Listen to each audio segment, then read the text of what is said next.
துப்பாக்கி வில்லனும் ரோமன் ரிங்ஸும் ஒரே படத்தில் நடிக்க போகிறாங்களாம். உண்மைதாங்க. சின்ன வயசில் எல்லாருமே ஸ்ட்ரீட் ஃபைட்டர்ஸ் கேம் விளையாடி இருப்பீங்க. கேம் கடைக்கு போய் அந்த கேமை விளையாடாத 90s கிட்ஸே இல்லைன்னு சொல்லலாம்.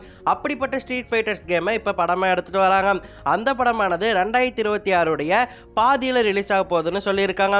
ஸ்ட்ரீட் ஃபைட்டர் படத்தை உலகம் முழுக்க பெருசாக ரிலீஸ் பண்ணலான்னு இருக்காங்க. அதனால் உலகம் முழுக்க பல்வேறு நாடுகளில் இருந்து ரொம்ப முக்கியமான ஆட்களை கொண்டு வந்து காஸ்டிங் பண்ணிட்டு இருக்காங்க. அப்படி தான் நம்ம இந்தியாவை சேர்ந்த துப்பாக்கி வில்லனும் மதராசி வில்லனுமான வித்யுத் ஜமாலை கேஸ்ட் பண்ணியிருக்காங்க. வித்யுத் ஜமால் ஸ்ட்ரீட் ஃபைட்டர் மூவியில் தாலிசம் அப்படிங்கிற கேரக்டரில் பண்ணவிருக்காரு. அது ஒரு இந்தியன் கேரக்டர், அதனால் இவரை கேஸ்ட் பண்ணியிருக்காங்க. ஆனால் அது இந்தியன் கேரக்டராக இருந்தாலுமே அது காட்டுவாசி மாதிரி இருக்கக்கூடிய கேரக்டர். ஆனால் நம்ம தலைவன் வித்யுத் ஜமால் ரொம்ப ஸ்டைலிஷான ஆக்டரு. அவருக்கு இந்த ரோலை கொடுத்துருக்காங்க. அவர் பண்ணக்கூடியவர் தான். இருந்தாலும் கொஞ்சம் ஸ்டைலிஷான ரோல் கொடுத்துருக்கலான்னு சொல்கிறது என்னுடைய எண்ணமாக இருக்குது. பட் இந்த கேரக்டரையும் அவர் சூப்பராக பண்ணுவார். அவருக்கு ஃபைட்டிங்கும் சூப்பராக வரும். அதை நம்ம நிறையா படத்தில் பார்த்துருக்கோம். அதே மாதிரி ரோமன் ரிங்ஸையும் இந்த படத்தில் கேஸ்ட் பண்ணியிருக்காங்க. ரோமன் ரிங்ஸை அக்குமாவா நடிக்க வச்சுருக்காங்க.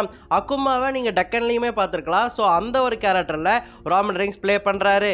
அதே மாதிரி WWE இன்னொரு சூப்பர் ஸ்டாரான கோடி ரூட்ஸுமே கைலாக நடிச்சிட்டு வராரு. அவருக்கு கரெக்டாக பர்ஃபெக்டாக அந்த கேரக்டர் பொருந்தும். ஏன்னா அதுவுமே ஒரு அமெரிக்கன் ஐக்கான் கேரக்டர் தான். இவருமே அமெரிக்கன் நைட்மேர் அப்படிங்கிற கேஃபேப்பை தான் வச்சிருக்காரு. ஸோ அப்படி பார்க்கும்போது இவருக்கு பர்ஃபெக்டாக செட் ஆயிடுச்சு. ஒரு கோடி ரூட்ஸ் ஃபேனாக கோடி ரூட்ஸை ஸ்ட்ரீட் ஃபைட்டர் படத்தில் பார்க்க நான் வெயிட் பண்ணிகிட்டு இருக்கேன். அதே மாதிரி பார்த்தீங்கன்னா ஃபேமஸ் MMA UFC ஃபைட்டரான அலெக்சாண்டர் வால்கனோவ்ஸ்கியுமே இந்த படத்தில் நடிச்சிருக்காரு. அவர் ஜோ அப்படிங்கிற கேரக்டரில் வரப்போகிறாரு. அதுவுமே ஒரு பாக்ஸிங் ஃபைட்டர் கேரக்டர் தான். ஸோ அதுவுமே பொருந்தி போயிருக்கு. அதே மாதிரி நம்ம ஆக்வாமேன் ஜேசன் மமாவாவும் இந்த படத்தில் நடிக்கிறாரு. அவர் பிளாங்கா அப்படிங்கிற கேரக்டரில் நடிக்கிறாரு.